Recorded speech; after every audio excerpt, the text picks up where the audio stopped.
and welcome to Dogs with Torches. In this episode, we are joined with a returning guest, Dr. Jared Goff, to discuss the metaphysics of the hypostatic union and the Christology of the 14th century philosopher and theologian, John Duns Scotus. Dr. Goff, good to be with you. How are you doing this morning? I'm doing great. Thank you for having me. It's a pleasure.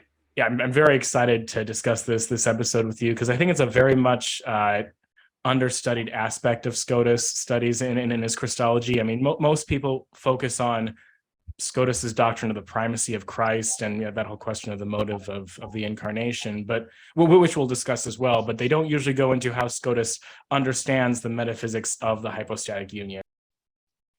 Yeah, I think in order to understand all those questions pertaining to the operations of Christ, it's very important to discuss the substantial union and identity of Christ in terms of really the question is how is he a perfect man but not a human person?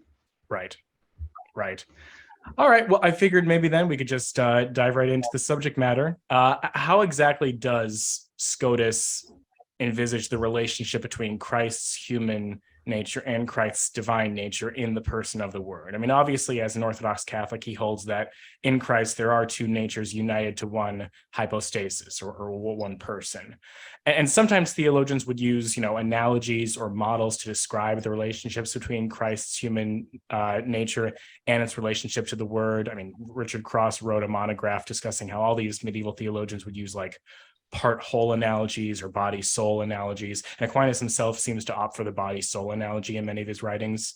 What model would you say does Scotus opt for, if any?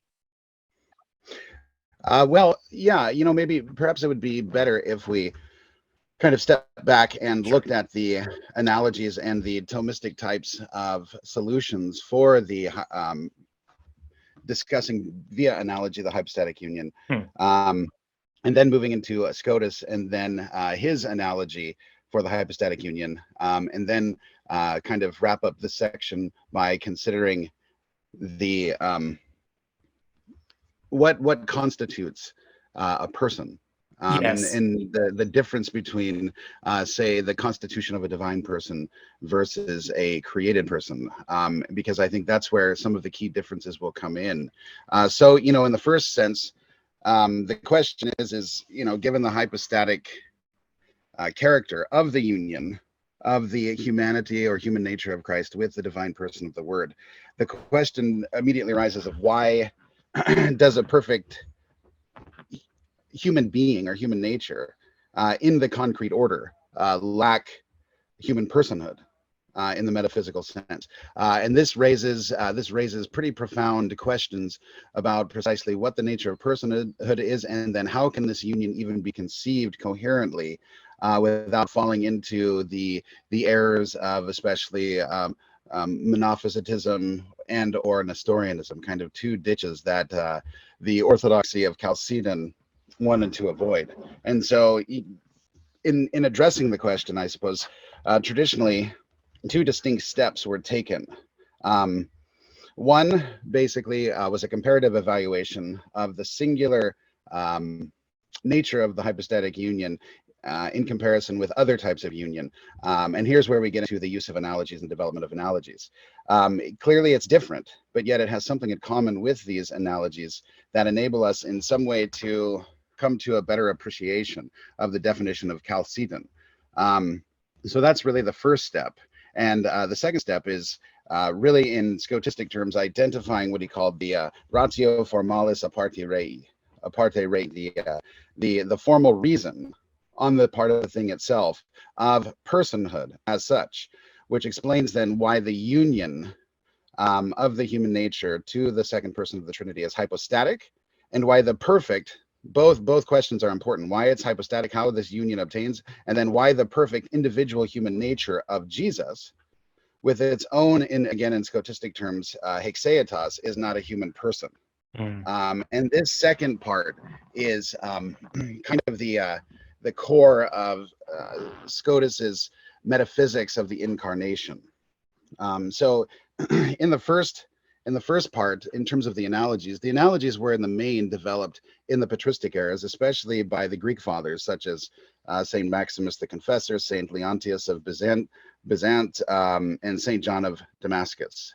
They kind of laid out the main points in terms of the analogies that were employed. And then in terms of the explanation, the second step, there are basically, I think, to whatever extent the mystery can be explained, two basic types of metaphysical accounts of the incarnation. Essentially, the Thomistic account, which really has three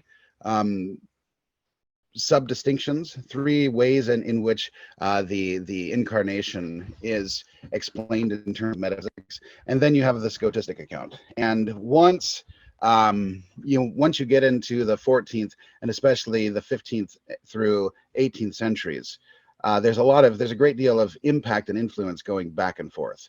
In some ways, I think historically, because Scotus was subsequent to Saint Bonaventure and Saint Thomas Aquinas, he could, in a sense, address their perceived weaknesses, and I think without completely overturning the Thomistic account, I think later Thomistic theologians were in large part responding to some of the concerns of Scotus, and then while maintaining an overall Thomistic framework, incorporating at least insights or distinctions within their account that help them to respond to Scotus, but also to more adequately, pardon the pun, flesh out Thomas's own position.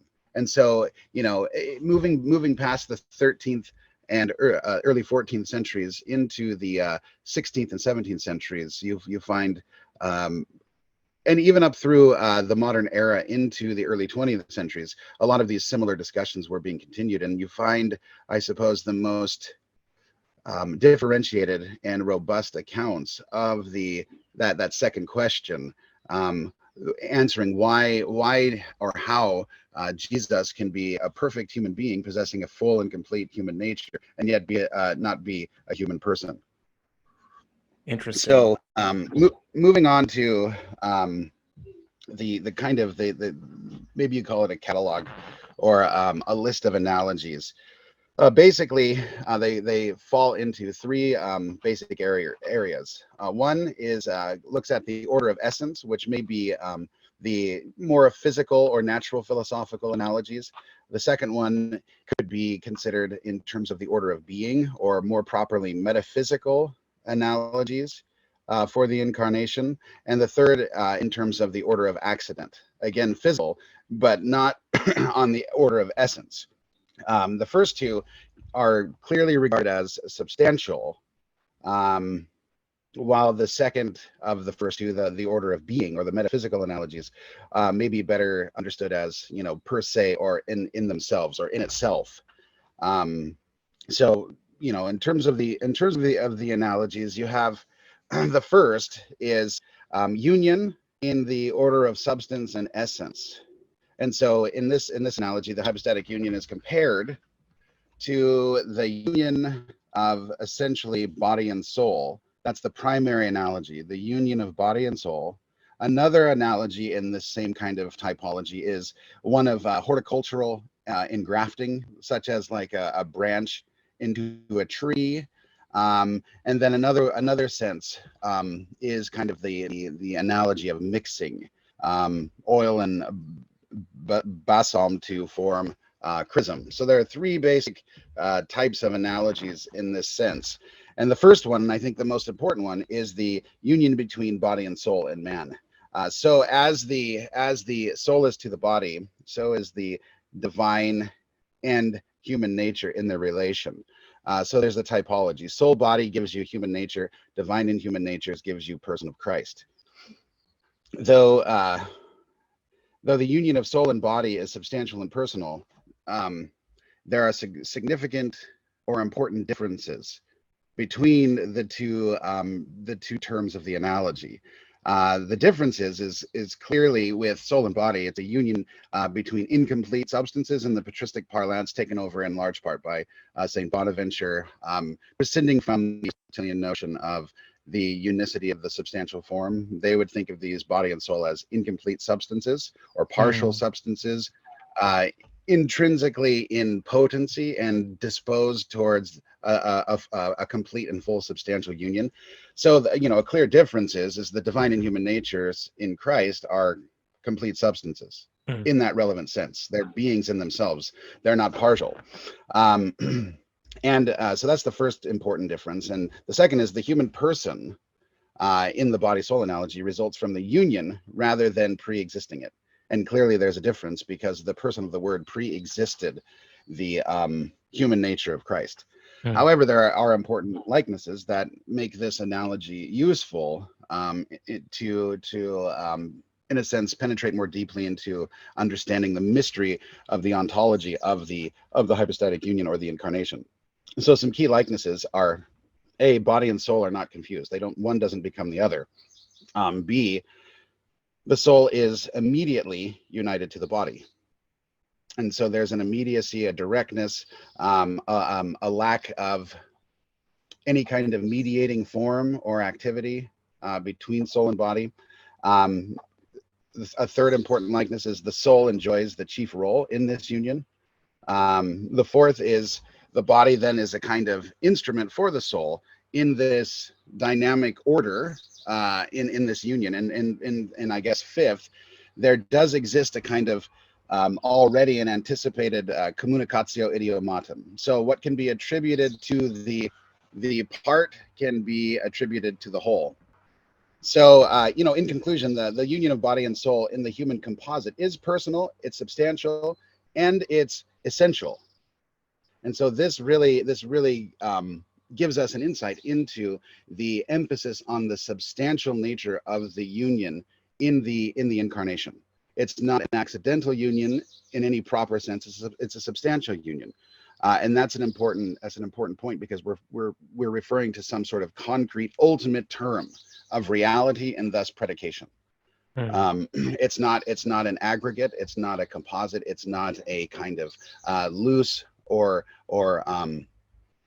variable kind of moral association between the humanity and the divinity. It's a direct and substantial union that pertains to the person of the Word and makes the human nature of Jesus Christ to exist and to operate. And so then we have to unpack it. So I mean, in many ways, the analogy, this is mainly the analogy preferred by the Thomists and others whose explanation of this personhood in the hypostatic union rests on a metaphysics governed mainly by analogy. The analogy existence to essence is act to potency. So for this reason, insofar as it's prioritizing existence, essence, and act potency metaphysics, Scotus, when he looks at this analogy, he considers it primarily a physical analogy, not a metaphysical analogy. When Scotus critiques it, he doesn't see it as kind of fully relevant to the discussion of precisely the formal reason of personhood. And so we'll get into this later, but this is what his concern is, because the formal ratio, or the ratio formalis of personhood, is metaphysical for Scotus rather than primarily physical, because it's a pure perfection. It's something that always is better to possess in the relevant order of being than to not possess. Whereas body, soul, you're not yet in the realm of the personal metaphysical. You're dealing still with physical or physical-like parts of the entire composite. So Scotus basically ends up saying, lacking a clear identification of the metaphysical element that establishes or causes the hypostatic union and makes it singular, we still are kind of in the dark with respect to its intrinsic or essential nature. And so his basic concern is that this analogy is not primarily metaphysical. And then if it's physical, then how does it move for Scotus to the theological? Because for Scotus, the hypostatic union is a personal union, but it's not a composite. So the union, therefore, has to be discussed in the first instance either on the basis of efficient causality or formal causality. um, in the in explaining union. And if you accept that mode of explanation, well, then you're again getting close, at least in the mind of Scotus, to a kind of monophysitism or Nestorianism, because it's not really explaining what makes the human nature personal in Christ. Because efficient and formal causality doesn't in the hypostatic union doesn't establish personality. So he's saying we need a different approach to this that gives with the distinction between incommunicability and communicability. And this communicability binome rests in the distinction of the essence as being communicable, or the essence as existing or subsisting in itself in a termination, a kind of personal act or origin, in terms of use of the Greek fathers. So he's saying we need to get to a properly personal basis for the hypostatic union while still preserving the essential distinction between natures and their operations. And so he says, the analogies of composite, body, soul, existence, essence don't quite capture it for him. So that's the first one. The second one, I think that's the best type of analogy of what Scotus would call the physical mode. The second kind of physical mode is that the one we mentioned about the engrafting or insertion of one branch into another tree or one tree into another. And here, the likenesses can be considered in terms of, first, the insertion of the one part into or on the other part. It depends upon the free act of the one doing the engrafting. And so, like with the hypostatic union, this is a free act of the Trinity, and then pertains personally to the second person of the Trinity, namely the Son. The second likeness is, the substance engrafted, or the part engrafted, subsists by the subsistence of the plant or tree into which or onto which it is grafted. So it subsists by the subsistence of another. Right. And so that's very clear in the incarnation. The human nature of the Word subsists by the subsistence of the Word, not by its own proper subsistence.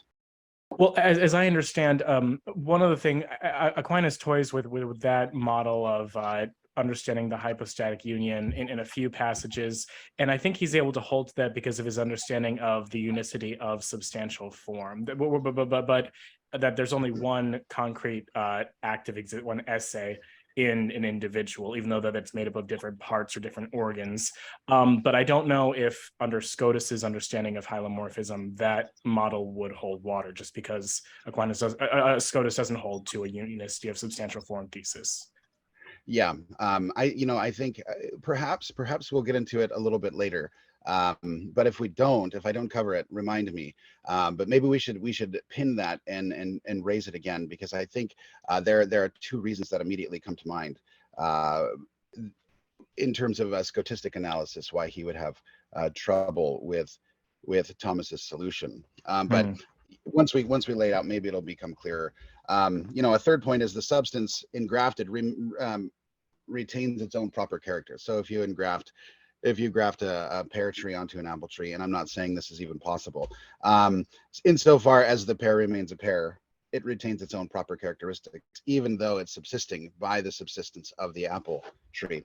And the third important point is a third thing is not produced. And so in this sense, you're not ending up with a kind of what they've been accused of as in terms of a Severian miaphysitism or monophysitism. The difference is a big one is the engrafting itself entails a diminution of being on the part of both substances. Clearly, the pear branch is diminished because it's no longer subsisting in a pear tree, and regardless of the presence of partridges, And the apple tree is also diminished insofar as it's augmented in terms of another kind of substance or characteristic. And then finally, the third then is the mixing of oil and balsam to form chrism. So this is clearly a mixture of two substances in the same composite, in which both retain their distinctive properties. So there is a likeness there, but I think it's the weakness. The likeness is I'll begin with the likenesses. In the mixture, both substances do retain their distinctive feature. A third substance in this account is not formed, even though there's a mixture. The first substance, chrism, is complemented by the second, or there's a kind of bene esse added by the adding of balsam or balsam. And then the first substance again, chrism, totally possesses the second, which is the chrism is possessive of the oil to which is added, and the second is totally possessed by the first. From this, the dignity of the second substance, the oil with respect to the chrism. The difference is clearly the mixture is a composite, and that you can't take the analogy too far here. And then B, or the second one, is possession as a distinctive note of personhood here, with respect to the word and the human nature, is ambivalent. There are different modes of possession. There can be incarnation, a kind of angelic or Marian possession, or a diabolical possession. And so it's a bit ambiguous. And so, I mean, the problem here is that, the analogies do open up and deepen understanding. They give us ways to imagine the hypostatic union. But where they're not critiqued in a metaphysical sense, they easily, as we've already noted, lead to a kind of anaphysite interpretation. There's a certain ambivalency in terms of the analogies. The second then is the union between, or metaphysical, per se metaphysical union rather than physical union. And this is basically the types of union between substance and accidents. And so this analogy basically runs, as an accident is united to a substance, so human nature is united to the person of Christ. And this is, in fact, the analogy preferred by Scotus, as partially, incompletely illustrative of the hypostatic union of divine and human, not consisting, this is what he's trying to avoid, efficient or formal causality. And so the likenesses here is, that Scotus sees as advantageous, is the union of substance and accidents, at least logically, occurs after the existence of the substance, logically, structurally. So you're dealing with complete realities. The accident subsists in another being really distinct from itself.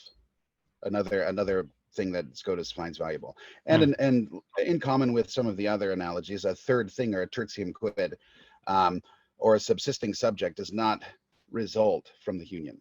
So it very well avoids monophysitism. And then a fourth aspect is the accident. In this analogy, by nature, it actually needs to be communicated to and dependent hypostatically upon the substance. So for an accident to exist, it must exist or obtain in and by inhering in a substance. So the existence of the accident is in fact terminated or perfected or brought to reality or completion by the substance itself, and doesn't merely inform or perfect the substance. So this being terminated on the part of the accident outside of itself is not understood in terms of a genus of causality, efficient or informative or formal, but really constitutes the singularity of the union. And so in part, this kind of analogy bespeaks the unique dignity of the person in the analogy of divine person, human nature, because the dignity of the accident is already dependent upon the pre-existing dignity of the divine substance, and particularly and specifically hypostatically the divine person. Now, the differences. Clearly, the first important point is the human nature of Christ is not an accident, but a substance. That's an important point. Secondly, the human nature of Christ does not perfect, nor is it assumed by the word through the mode of formal causality or as a form. And there's no composite that arises. It doesn't inform the substance in terms of perfecting it. How exactly what would Scotus account for the substance and accident model as the human nature being united to the word, but not like actualizing any sort of potentiality? Or would it actualize some sort of potential? I don't know. No, that's an important point. Again, it may be something we should pin and return to, because Scotus does have a way of responding to it. And in fact, when he gets right down to it, his critique of St. Thomas is that St. Thomas falls into a kind of act potency metaphysic or account of the hypostatic union. So yes, that is a key problem. St. Thomas and Blessed John Duns Scotus were both very well aware of the risk. Okay. And so that is something he will address, and he will address it precisely by distinguishing the nature. I mean, in a sense, Scotus quasi invents a type of causality that transcends the four Aristotelian causes. He calls it personal, or more properly, terminative causality. Because he's trying to preserve the unity of the Trinity in its operation ad extra, because clearly the Trinity as such, unified, is the efficient cause of the union itself, and also of the graces that the human nature of Christ possesses by virtue of, or because of, or postulated by that unity. And so this feeds into both his Trinitarian theology and his Christology, and also his theology of grace, insofar as there's a distinction that he draws between personal acts of origination and termination, and the acts of the divine essence itself. Because the acts of the divine essence itself, or the divine being, are common, but yet we confess that the Father generates the Son, and the Father through the Son spirates the Spirit. So how do you explain those actions? He admits that we have to borrow concepts, essentially, efficient, formal, and final causality, but we cannot affirm that we can hold univocally that the Father is efficient cause of the Son in terms of the generation of the Son. That would be a big problem. Nor is the Son, in terms of the generated wisdom or word or understanding, informative of the knowledge of the Father. You'd end up in a composite, or you'd end up in three gods. And so he discusses originative, personal causality, or terminal or terminative causality that is precisely in the realm of the metaphysical properly, and not the physical, because you're not dealing with substance accidents, or form, matter, or existence and essence relationships. There has to be a way of distinguishing this. And so with respect to the doctrine of the Trinity, Scotus understands that any perfection that you predicate of God is going to be common to the three persons, because they each possess the divine nature in an undivided sense. But yet you still predicate of the persons. And so there's a certain kind of position or dignity of the person as terminating a hypostasis, terminating in an incommunicable existence of the divine nature in their own mode of possessing the divine nature that is distinct from the other persons. But yet you don't attribute essential perfections like wisdom, justice, omnipotence, omniscience to the divine person qua person, because then you would end up in tritheism.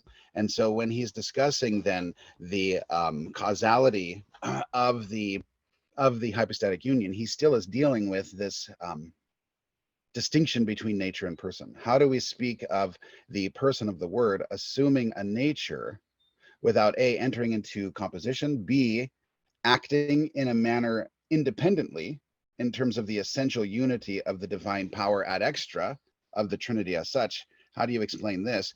And then how do you explain the nature of the causality in terms of the human nature of Christ subsisting in the person of the Word, as distinct from the divine essence, undifferentiated, or as distinct from the three persons of the Trinity, indifferently, or both the divine essence and the three persons. And so he has to distinguish then between the orders of nature and person, and then develop a way of talking about personal or originative or causal,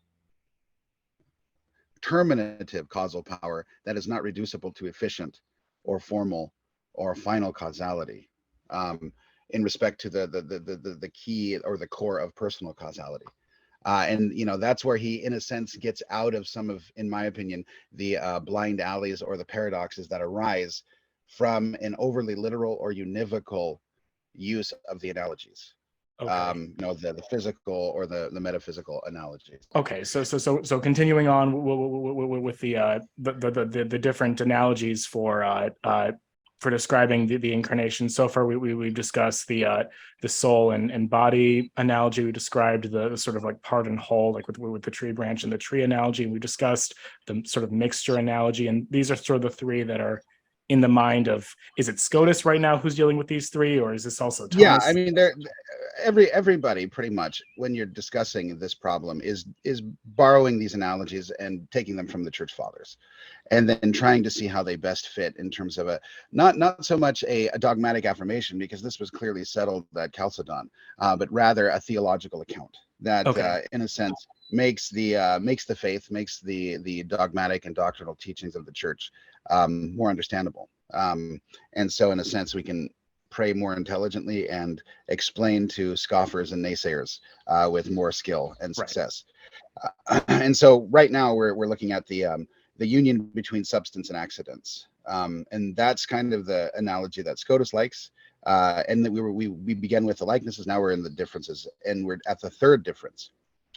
The third difference is that the union between substance and accident is in the hypostases, but not according to hypostases. And so in this sense, the accident inheres, but it's not inhering according to the fundament of the subsistence or the hypostases or the individual existence of, say, the tree. And so with Chalcedon, it's both in and according to. And in fact, the union is precisely hypostatic, because it's unified not in, say, the divine nature, but rather in the hypostasis of the Word, whereas the accident is adhering in the substance. Well, the human nature of Christ is not adhering in the divine substance, but rather unified according to and in the hypostasis of the person of the Word. And so here again, the substance accident analogy breaks down, because it tends to end up, if you take it univocally and literally, it tends to sound like there's a kind of composite existence, right, where the divine nature is in some way being diminished or even perfected by the fact that the human nature would be inhering in the divine nature, which of course is an absurd contradiction in itself. So that's the third difference. And fourth, the union then between substance and accident doesn't express kind of the fullness of the kind of, we talked about this earlier, the directness or intimacy or immediacy of the hypostatic union. It doesn't get to that. It doesn't get to that place.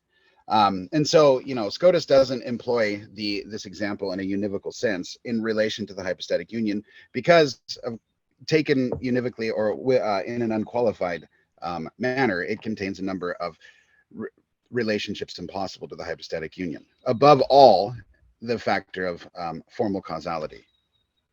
I see. Scotus is more modest. He says that the substance accident relationship is the only type of relationship he knows of in which a relation, which may be said to be formally present in the hypostatic union, is that between the substance and accident. So there's a kind of union that's analogous, but it isn't identical. So although it would be incorrect to call this type of union substantial, neither would it be correct to call it accidental in terms of the substance accident relationship. And so this type of analysis is remember, it's what Scotus wants to call the metaphysical analysis, or per se. The distinction is between per se and per accidens, and so serves to explain the difference between a substantial personal union, which is per se, and a substantial essential union, which is through a kind of information or an informing act or causality. And so Scotus doesn't deny that the hypostatic union is a substantial union. Thomas take him to be denying it. Rather, he qualifies this union as per se, a per se union with respect to the existence and operation of the human nature of Christ. And then this qualification and helps him distinguish between, at the level of experience, between a personal union that is merely accidental, kind of maybe Nestorian, but like a contractual union between two persons, and the hypostatic union. But it also helps him distinguish between the hypostatic union of divine and human natures, the incorruptible existence, even during separation, since personhood, and this gets to your question about the passion and death, maybe you raised it in the meantime, is not affected by death, whence it's possible for the death of Christ to conquer death. So it distinguishes between the hypostatic union of a divine and human nature and an essential union of disparate natures, body and soul, which terminate from within in a human person, so long as that union between body and soul continues, which is broken in death. So in the practical, in terms of soteriology, these distinctions are essential, because you're distinguishing between person and nature rather than partial substance and partial substance. And you're able to preserve the identity of the person of Christ even in the Triduum. And so you're able to say that the Word died in the human nature, but the Word continues to subsist and exist as person even through the Triduum, and thus there's a continuity across that decomposition of the body and soul of Christ. And finally, there's the union in the order of accidental being. So pure accidental relationships or aggregations or associations. These presuppose clearly a subject already existing. And the accidental unions are basically, there are four main characteristics. We can kind of run through them quickly. The first is through kind of an aggregation in time and place, just, an ad hoc gathering of a crowd at a certain time. Or a dynamic union in action, a kind of efficient final causal relationship, perhaps getting closer to a Nestorian, like what is attributed to Nestorius, a more Nestorian kind of relationship. Also, there's a kind of contractual or juridical union, and these are mainly in realms of social interactions in which you come to a binding agreement, and it's already between persons. Right. And then finally, there's a kind of moral union, what you might understand to be perfected in grace and through the mission of the Spirit, the moral union in terms of the communion of saints, but more in a more mundane sense and probably a more proper sense, a free association, like a club or a group with some sort of common cause, common identity. And for Scotus, these unions are not as useful, and because they're pretty much limited in terms of experience, empirical observations, and they don't really illustrate the core of the question of what's the nature of the union, and then how is Christ not a human person if he possesses a full human nature. Another kind of common example is the kind of, and this came out of the fathers, especially the Greek fathers, is the example of taking on a vestment. Christ takes on, the Word takes on the human nature as the high priest takes on the vestments of the priesthood. Right. And of course these work too, but they're clearly distinct from the kind of per se substantial or subsistent relationship or reality that the hypostatic union is asserting. And Right. so, in terms of the orthodox kind of conclusions, you have to say that the hypostatic union is a substantial personal or per se union.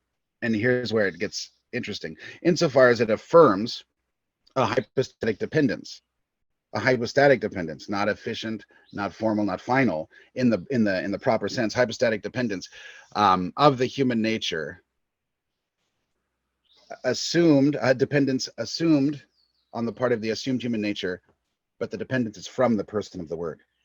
So the conclusion is, therefore, the human nature of Christ is not a person and has no human personality.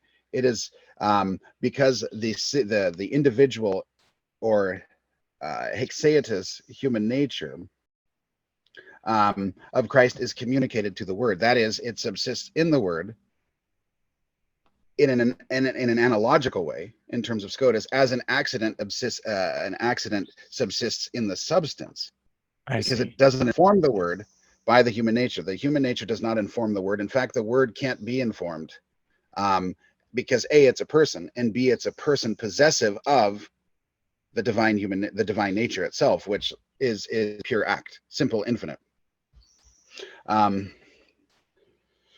So because the communication of natures, the communication of the divine nature to the Word and the human nature to the Word is unconfused.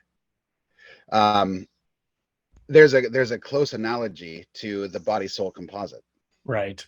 But yet the nature of the union itself is more along the lines of an accidental union, because it's not necessary or perfective of the person of the Word possessing the divine human nature with respect to either the Word or the divine nature. But yet the union itself, insofar as the union establishes the communication of both natures in an unconfused manner to the one person, it is analogous to the body-soul. But yet both of those natures are complete substances. Right. If you want to use that term substance, infinite, finite. So you can kind of say that the hypostatic union then results in a total personal possession on the part of the Word of the human nature of Christ. And so it's not a possession in terms of a kind of accidental possession in the order of grace, say by the Holy Spirit, or you might say by a Marian consecration, nor is it a diabolical possession. It's something that's per se, and it's intrinsic to the human nature of Christ. It's not accidental to the human nature of Christ, but yet the mode of the union is quasi-accidental. But the reality of the union is quasi-body-soul, because you're dealing with unconfusedness, okay? And so the human nature, because it's totally possessed by the divine person of the Word, that human nature thereby, by that possession and that subsistence in and according to the hypostasis of the Word, possesses ipso facto divine dignity. Okay. Because it's the divine person of the Word that is accounting for the subsistence of the complete human nature. And none of these analogies work all the way. Right. That's something that it's almost as though Scotus is like ranking which one is better. They all have their strengths and weaknesses, but each one's going to fail to grasp like what this is, the metaphysics of the hypostatic union. Yeah, that's right. That's right. Because something completely unique, but not impossible or irrational, is occurring in terms of the hypostatic union. And we wouldn't know that it were possible for a finite nature to be assumed if it wouldn't have happened. It's what you might say, following Kierkegaard, strictly uninventable. But once it's invented or discovered, we find that, well, it's very mysterious, but yet it's not absurd. Right. And in fact, it seems to have happened. And by faith, we're certain it happened. And so in that respect, we cannot fully penetrate, because there are no analogies. As with the Trinity, there are no one-to-one types of analogies in the created order that map onto the hypostatic union. And in the same way, there are no perfect analogies for the Trinity itself. And in fact, Scotus, interestingly, through his analysis, he comes to the conclusion that the hypostatic union is actually a more difficult mystery. to understand than even the Trinity in terms of logical structures and seeing and understanding the compossibility of a finite nature terminating in a not just a divine nature, but a distinct person or a hypostasis or a subsistence of that divine nature. And so yeah, you're really getting deep. Okay, so after talking about the different types of analogies, the next question is, and this is where you really get into the metaphysics properly, is the answering the question, why is the human nature in Christ not also a human person? Right. And this pertains, I think, very closely to the hard work that the Orthodox fathers, both Greek and Latin, especially through the Council of Chalcedon and subsequent, in the Byzantine churches, especially in the Byzantine Church, especially, they hammered out this all important and essential distinction between nature and person. And this is absolutely essential in order to arrive at an Orthodox Christology based upon Chalcedon. And unfortunately, even good theologians, contemporary theologians, they want to kind of go back on the Chalcedonian formulation, which was carried through by the early modern or late antiquity, late antique Greek fathers, as well as through the scholastics and early modern figures. And I think what's happening is the person nature discussion is very abstract and it's difficult, and it doesn't precisely map onto psychological categories of experience. Right. And so I think with a kind of loss of a perception of the importance and foundational importance of metaphysics, even good theologians are now kind of creeping back into wanting to call Christ a human person, because he's a person and he's a human. And in a divided sense, that's a true statement, but in a composite sense, that's a heresy. Right. And I think because people are thinking more in terms of process thought and also psychological experiential thought, they don't want God to be, in a sense, outside and apart from the human condition. They're falling back into confusing psychological language, which, of course, Christ being sinless and also being possessed of the beatific vision, and being a divine person, we have no idea what that psychology is. Right, exactly. But we can talk about metaphysics and theology. But I think people are confusing because of maybe the collapse and loss of confidence in metaphysical thought and discourse, and perhaps just even a creeping assumption of process and psychology. We're falling back into a looseness of language that, if taken in a strict sense, is heretical. But on the other hand, like certain theological positions, in terms of the difficulty of their articulation and their understanding, maybe people are just simply opting for the simpler explanation. One that is pastoral and communicates, but I think it loses really the key distinctions. And so, getting back to the question of why is the human nature not a person? So this question is, in terms of following the example of Scotus, and many theologians subsequent to Scotus followed this. The first question comes again in two steps. It deals with, first, the relational character of the hypostatic union, and second, it deals with the ultimate constitutive aspect or characteristic of personhood in a creature, which, lacking in Christ, makes Christ not a human person, but rather, in terms of his total possession by the Word, a divine person. So the first step then is to look at the union as a relational union. And here Scotus begins by, and really all Catholic theologians follow this, subsequent to Scotus, is that the relationship between the person of the Word and the human nature is a non-mutual relationship. It's not symmetrical. There's one activity moving one direction exclusively in terms of the assumption on the part of the Word of the human nature. Right. So it's a relationship that is a transcendental relationship of dependency, on the human nature, on the person of the Word. But again, here's where the difficulty comes in: is it cannot be understood in terms of formal causality or efficient causality, because Okay. the Word cannot assume the human nature efficiently apart from the Trinity, right? Right. Nor can the Word inform the human nature in terms of the human nature as such. Mm. And so it can't be efficient or formal causality that is the primary or the metaphysical account or causal relationship between the person assuming and the nature assumed. Right. And so there has to be some other kind of ratio.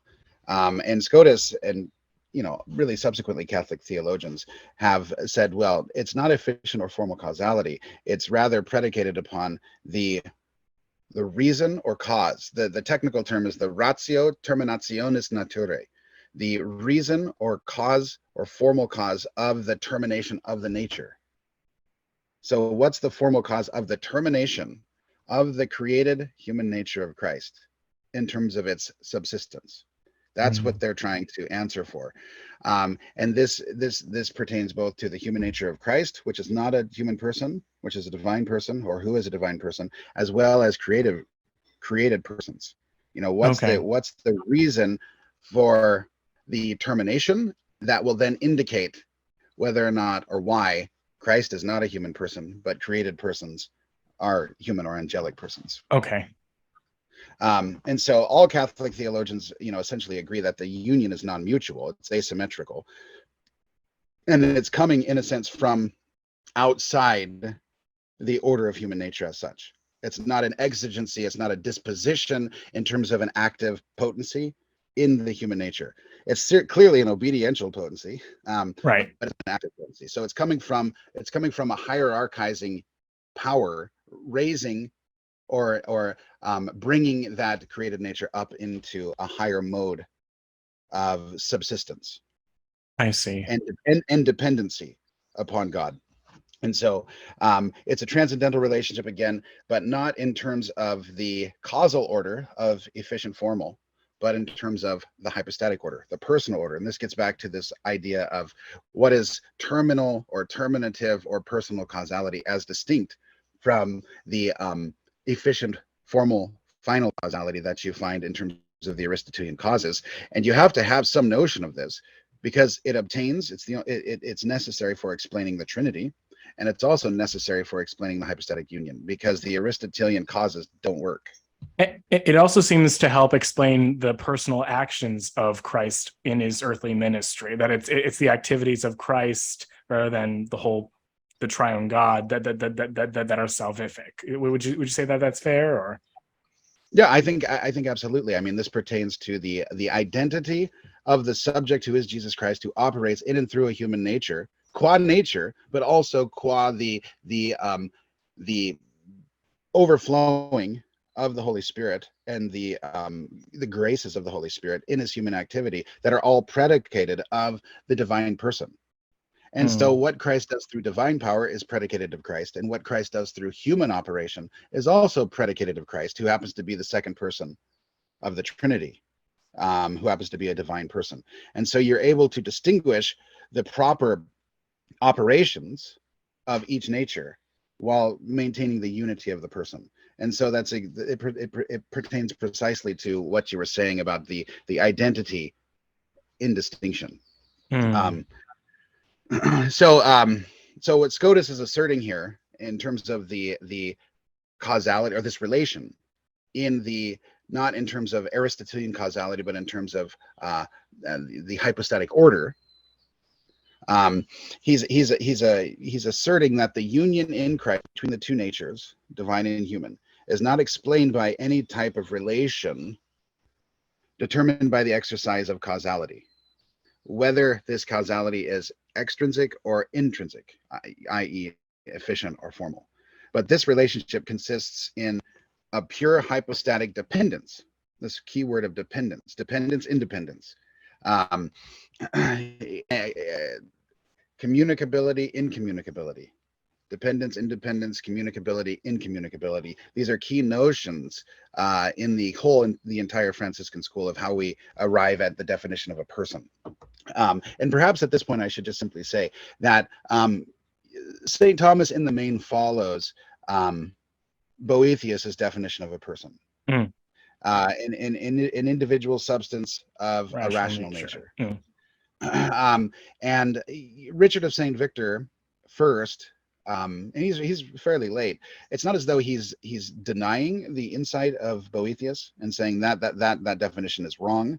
He's rather showing that it creates confusions. It's not as clear, especially when dealing with the hypostatic union or the Trinity. Because individual substance of a rational nature, well, what are we predicating substance of? Are we predicating it of hypostasis? Are we predicating it of nature? Because in God, you have one substance and three hypostases. In Christ, you have one hypostasis and two natures. And in created persons, you have one substance, or created natures, one substance, one nature. And so if you say individual substance, it's hard to... It's ambiguous, right? Down exactly what you can finesse that to make it perfectly orthodox. But Richard thought another definition was helpful because it wasn't predicated in terms more of Aristotelian act potency metaphysics, but in terms of personal causality, originative, communicative, terminative, which seemed to be more amenable to Trinitarian metaphysics and the metaphysics of the incarnation. And Richard just simply called a person an incommunicable existence. So incommunicable means it's terminated. You can't communicate the individual qua primarily person. An individual existence, there's the emphasis on subsistence or hypostasis of an intellectual or rational nature. So it's an incommunicable existence, and this is getting both the individuality and the reality of the actual subsistence of a given nature. And then he specifies it generically or in terms of type or kind, an incommunicable existence of an intellectual nature. So there he's getting the rational part. So this is an emphasis on the primacy of hypostasis. And so getting back then to what I was saying about Scotus is the hypostatic union is a pure kind of dependence of the human nature from or upon the word. In the communication of a complete human nature as concretely existing for Scotus. So this gets into a little bit of the distinction between whether or not the human nature of Christ has an essay. Well, Scotus will say, yes, of course it has an essay because it's a nature that exists. Whereas for St. Thomas, it says, well, no, there's no essay of the human nature, properly speaking, because the essay pertains to the act of existence itself. Whereas for Scotus, it's the existence of a nature, well, regardless of where it terminates. Because the subsistence for Scotus and Thomas would both say the human nature of Christ is subsisting in and by and according to the hypostasis of the word. But then the question of whether or not you attribute one essay or two essays in Christ depends on your analysis of being and then what you predicate reality of. So for Scotus, it's a complete concrete human nature existing to or on the basis of a term, namely the person of the word, outside of itself, rather than with created persons existing as terminating in itself. And so the emphasis here is that the human nature of Christ is completely hypostatically dependent on the person of the word, and so thus it obtains its incommunicability by virtue of it being communicated to the incommunicable existence of the person of the word, whereas our natures are not communicated to a higher hypostasis. They terminate in themselves, and our independence comes from the fact that we don't terminate in a relation of dependency. Rather, we terminate independently of a higher hypostasis. I see. And so this kind of hypostatic dependence is of a different kind of dependence. When you consider the productive action of efficient causality, because the human nature continuously subsists and exists in this active dependency on the person of the word, whereas in terms of efficient causality, you bring something to be, and from our point, we bring it to be, and the action is completed, and the action, the effect either perdures or ceases to exist.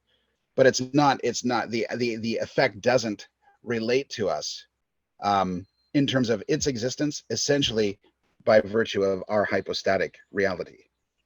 There is Okay. a nature and distinction with respect to the effect, whatever that may be. And with respect to God, clearly, God efficiently causes creation, but creation in a relevant sense, while dependent on God's continuous efficient causality to hold creation into being, there's no relationship of there's no substantial or per se relationship of creation to God in the order of hypostases.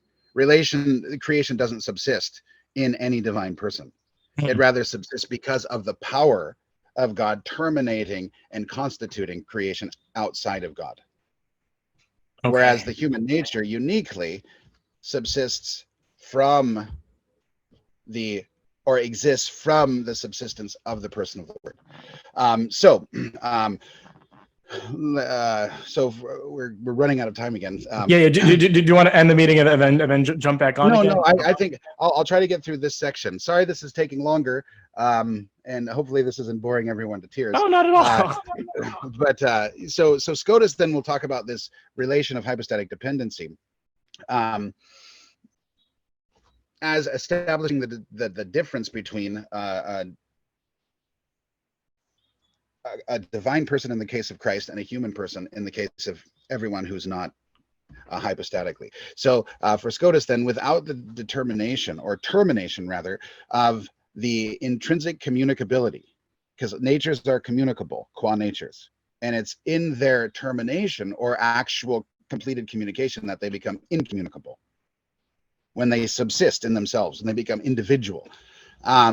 So without the termination of the intrinsic communicability of the human nature, right, of Christ, or of any essence, without this communication, no subsistence or essence or nature can actually exist. So it requires this communication to termination for it to exist. But in the case of Christ, the communication can only be called hypostatic because in the case of Christ, a substance complete in itself is communicated to a hypostasis of a different and higher order that already exists.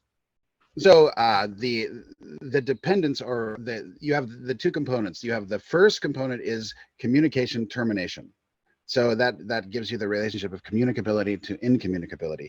And then in the case of Christ, the complete human nature is communicated to the higher and pre-existing hypostasis or reality of the person of the Word, as distinct from the other persons and as distinct from the divine nature, in that relevant sense, the distinction between nature and person. And so in that sense, it's an asymmetrical relationship, because the only change occurring, and it's not by means of efficient formal or final causality, the only changes occurring is by relationship or by dint of the hypostatic dependency or dependence of the created nature of Jesus Christ on the person of the Word for its subsistence. I see. So then the reality is that the relationship is established in and by the terms of the hypostatic dependence, the hypostatic union, this relation of dependency. So this union is properly speaking neither substantial in terms of the prior analogies nor accidental, but rather per se, through itself or in itself, because it involves the hypostatic order, the order of personhood as such, the ultimate reality, and only the hypostatic order without any kind of information going on, informing cause going on. And it also is without or apart from any kind of incompletion or imperfection in the order of substance or essence, in terms of the natures communicated to the person of the Word, the divine nature and the human nature. And so this is why Scotus arrives at the binome of Richard of St. Victor of communicability or incommunicability, communicability. So incommunicability of the Father, communicability of the divine nature, incommunicability of the Son, and then the communicability of the created nature of Christ, the incommunicability of the Son in terms of its being hypostatically dependent on the person of the Son. And so existence then is not possible for Scotus except in terms of the incommunicable, communicable binary.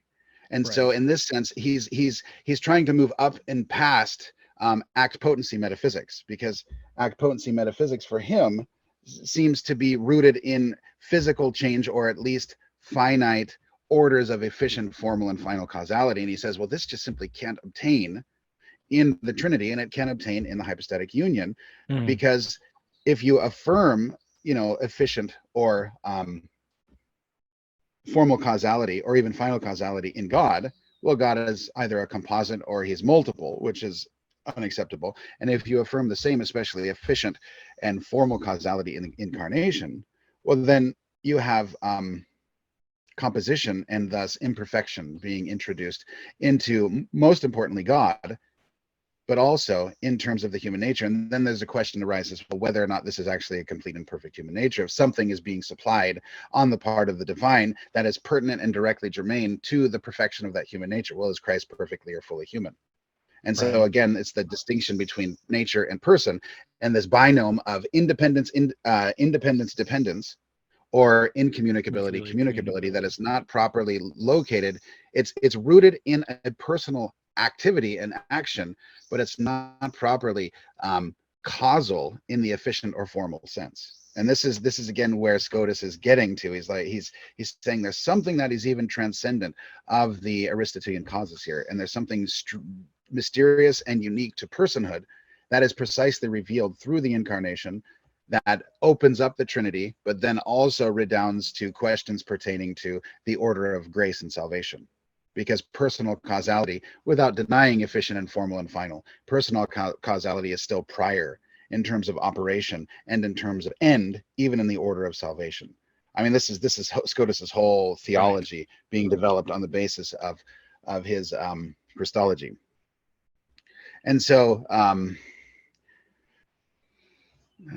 don't want to take too long. So on this basis, we can see how incommunicable existence or termination of a communicable essence or nature is called by Scotus kind of the solitudo ultima, the ultimate solitude, because there is this incommunicability and independence that's at the core of reality. But it's not intended for Scotus to be equivalent to personal isolation. And here we get into questions of psychology, but rather it's opposite.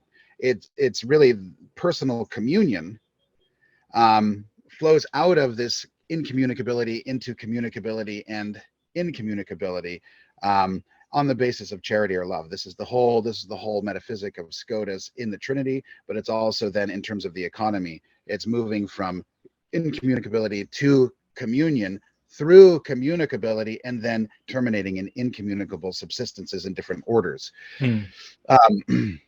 So then he goes on, the basis of this is opening up a space for charity, a kind of what he calls chaste. I don't want to say disinterested, because that sounds like he doesn't care, but chaste and disinterested, as in not a desire for something he lacks. Right. Not invested.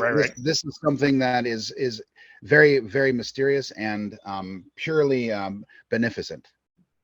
And so it's based upon love, and then with love rooted in this analysis of incommunicability, communicability, independence, and dependence, you find that a person, to whatever degree that person is perfect, he finds himself, or he or her ends up in or within the communion of persons, as and this is perfectly realized in the Trinity. So perfect personhood is perfect independence, but perfect independence in perfect communion. That's the entire point.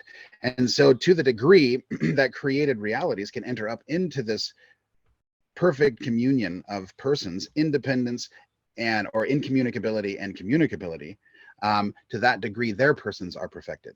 And this is getting into Scotus then in terms of an obediential potency, and in terms of it analyzing what the nature of personhood is and what the nature of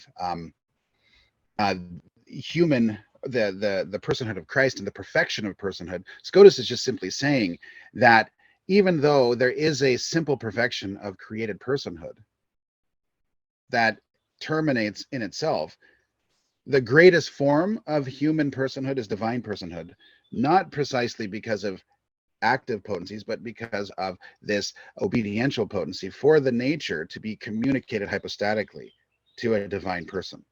And so the nature is perfected, interestingly, in Scotus, to the degree that it is most, in a sense, humble and dependent on divinity. And the dependence in terms of hypostasis is the kind of ne plus ultra of dependency, because it's not just dependency in the order of grace or in the order of second act and volition, choices, and the operation of charity. It's actually dependence in first act, because the very existence or reality of the human nature is already established in dependency from its first instant of existence on the person of the Word. And so this radical dependency is what actually most dignifies human nature, rather than the notion of autonomy, Right. following kind of Kantian analysis. And so in this sense, then, we can begin to see the connection between the personal act of terminating a nature of one's own order or of a different order, in terms of the person of the Word, terminates the act of communication of the divine nature, that terminates in the person of the Word. Right. And then in a different order, in the created order, he also, the person of the Word, terminates the act of the human nature of Christ, in terms of the human nature's hypostatic dependence upon the person of the Word. And this is where I think Scotus, and earlier to a less clear extent, Scotus is clearly getting stuff from the Damascene in terms of personal origination, the Greek idea or cause, in Bonaventure and Scotus, principium, or these words, arche. These are all key notions in terms of personal originative acts. And so the Franciscans are very close to the Cappadocians on the primacy of the Father. And this is kind of where they're coming from, but also why they're arriving there. Because there's already this binomial that transcends act potency metaphysics in terms of incommunicability, communicability, and this notion of independence with respect to the dignity of divine persons. Clearly, there's no dependence in God. So there's independence of each divine person, because each divine person possesses the divine nature. The divine nature can't be dependent. So each person is independent in that relevant sense and incommunicable, but existing perichoretically or in a circumsession in each other, in that distinction within that one perfect infinite nature that they all possess. And so this duality of independence dependence then, or incommunicability communicability, takes on a character in the created order of various ways we can understand independence and dependence. And in Christ, the subsistence, or the substance, the complete substance of the human nature is fully dependent upon the personal terminal or terminative action of the person of the Word, assuming that nature. I see. Wow. Okay. So how much time do we have left here? Well, I mean, I figured maybe it might be a good idea to that was a lot, and it was amazing and brilliant, but I might have to ruminate on all that for a long time. We're not even at the account of what a human person is. Right, exactly. So we have to get to, I suppose, this is an incomplete presentation as it stands. I don't know if at some future point I suppose we could talk about it off air, but sure, maybe now's a good time to. All right. That makes sense. All right. What would you say would be an important thing to take away from Scotus's Christology with respect to the metaphysics? I mean, I know that we have this very interesting conception of personhood and how it relates to nature, but it's what was also interesting is what you said about how the incarnation is a much more difficult to understand mystery than is the Trinity, because that sounds very different than how Aquinas understands the schema. And at least from what I've read of Aquinas, the Trinity is a much more fundamental and much more difficult mystery to not understand, but to cognize, I guess you could say. But what you said about Scotus really interested me. Yeah, well, I think it goes back to the 2 points: is how do you establish the kind of the origin and the nature of the union itself, meaning the cause of the union, which seems to be, well, it seems to be best considered in terms of an accidental union, because there's nothing necessitating either the human nature or the divine nature or the person of the word being in this hypostatic union. It is extrinsic to each reality, this union, and so it seems accidental. And so the difficulty is how do you arrive at the affirmation that the hypostatic union and the union that is the person of Christ is a per se, or properly speaking, substantial union. And so, because you're not just dealing within one being, you're dealing across two infinitely distinct modes of being, right, in terms of how this union is achieved, and then how it makes any sense. And so, I think Scotus will say, well, we have a really hard time imagining the causality here and the nature of the union, because we have no direct analogates. right, Because we have perfect substance, yet we have accidental relation, all while we affirm the union is substantial, right, or in and according to the hypostases. And so you're dealing with divine, human, person, nature, and then the ways in which this comes about, and then how we understand the bringing about of the human nature as distinct from the unification of that human nature, or assumption of that human nature to a divine person, as distinct from the divine essence and as distinct from the act of creation. And so I think he says this raises more metaphysical difficulties, because we just really can't see into it very well. And of course the Trinity is infinite, but you can kind of actually, according to Scotus, come up with kind of probabilistic arguments for something like a triadic perfect being, on the basis of the especially the analogy of the human mind, but also in terms of origin, representation, and union, or complementarity. So memory, intellect, will. You have the originating cause, the caused as the term of that origination, and then the union between the two. Scotus is more along the lines of Anselm, Bonaventure, and even later theologians, as saying there are kind of probabilistic arguments for getting not to the robust and full doctrine of the Trinity, but getting to something like this is likely the case, because a perfect being must be both perfect, infinite, simple, but also, if it's perfect, it's also going to be perfect in production. And perfect in fecundity, because we know it's fecund because, well, we're here. And so if it's going to be fecund ad extra, it's going to be also this perfect principle ad intra. At least you're going to anticipate something like that. And so he says, you can kind of get your head around that a little bit more quickly than the incarnation. I see.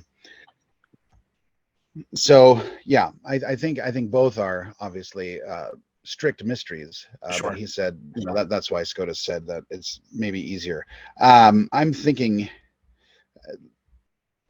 I suppose we could say that we got through the first step of the articulation of the solution to why Jesus Christ is not a human person.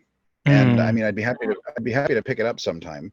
Sure. Maybe another time, right? We discussed a lot in one episode, and yeah, I think that would be a good idea. Maybe come back on for another, because there were other topics that we could have discussed as well, like the motive of the incarnation, or Christ's knowledge and will and supernatural charity, and all those controversies and questions. What resources would you recommend for those who'd want to learn more about Scotus and his Christology? I mean, I know that we mentioned Cross's monograph, which I've read and is pretty good, but would you have any other references? No, that's very good. I think some of the articles by the theologians and philosophers working with Anthony Voss are quite helpful, especially on Christology. Look up Anthony Voss, and I think those articles on maybe one of the titles is more than just an individual, and this discusses especially Scotus's writings in Lectura 3 on precisely this question. Another interesting point is to note and to look forward to is hopefully within the next year, after I get all of the collected essays finally published, and they're in publication, Father Peter Damian Fellner's. They're in press right now, and I'm proofing them finally, 8 volumes. We will have his Christology manual, which is essentially a Scotistic manual of Christology. I don't know, it must be about 500 pages. Which will cover, you know, basically everything, and also provide a survey of the main Thomistic positions on these questions. So look out for that. I'm not sure what we'll entitle it. And then if you can read Italian, Pietro Migliore, how do you spell that? Migliori.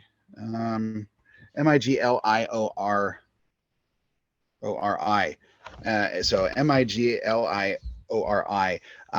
He wrote an essay called something like Teoria Scotistica della Dipendenza Hypostatica di Cristo. It's basically the theory, the Scotistic theory of hypostatic dependence in Christ. And I think that work, it's repeating, and it was published in Miscellanea Franciscana in, I think, 1950. It was like an 90-page article, and that lays out everything in all the texts of Scotus on this question precisely of incommunicability, communicability, independence, as well as what Scotus calls terminative or personal causality. Right. This is the go-to part. If you read German, forget that. Another good book is Luigi Iammerone's. If you read Italian, it's just called Giovanni Duns Scotus, and it covers his theology and metaphysics. It has an excellent section on Christology. Would Trent Poplin? Sorry, go ahead. Go ahead. Would Trent Poplin have anything pertinent to this discussion, maybe on later Christological controversies? Or I think with Trent Poplin's work, and I could be mistaken, and I hope he forgives me if I overlook something. I think his work is more dealing with questions subsequent to this discussion of the De Verbo Incarnato. He's dealing more with questions or ramifications of the economy. So I don't know if he actually has written on the metaphysics of the incarnation as such. But also Anthony Voss's theology of John Duns Scotus is good. It has a good, helpful section, and then that'll provide you with bibliography. I think perhaps one of the best books recently is Chrysostomus a Pamplona, De Christologia Duns Scotus, published in 1957. If you can get your hands on that, that will be one of the best scholastic treatises of Scotus on this topic. But you could just read the translation that Peter Simpson did. Look up his website, Peter Simpson, of sections in Book 3 of the Ordinatio. I think most of look at that, and then also if you can get your hands on the Lectura. That's not been translated. Look at those. They're actually, he's pretty clear on this topic. In terms of his presentation. All right. Well, Dr. Goff, it's been a pleasure. This was a really interesting conversation. Thank you so much. Happy to do it. Looking forward to coming back and finishing it.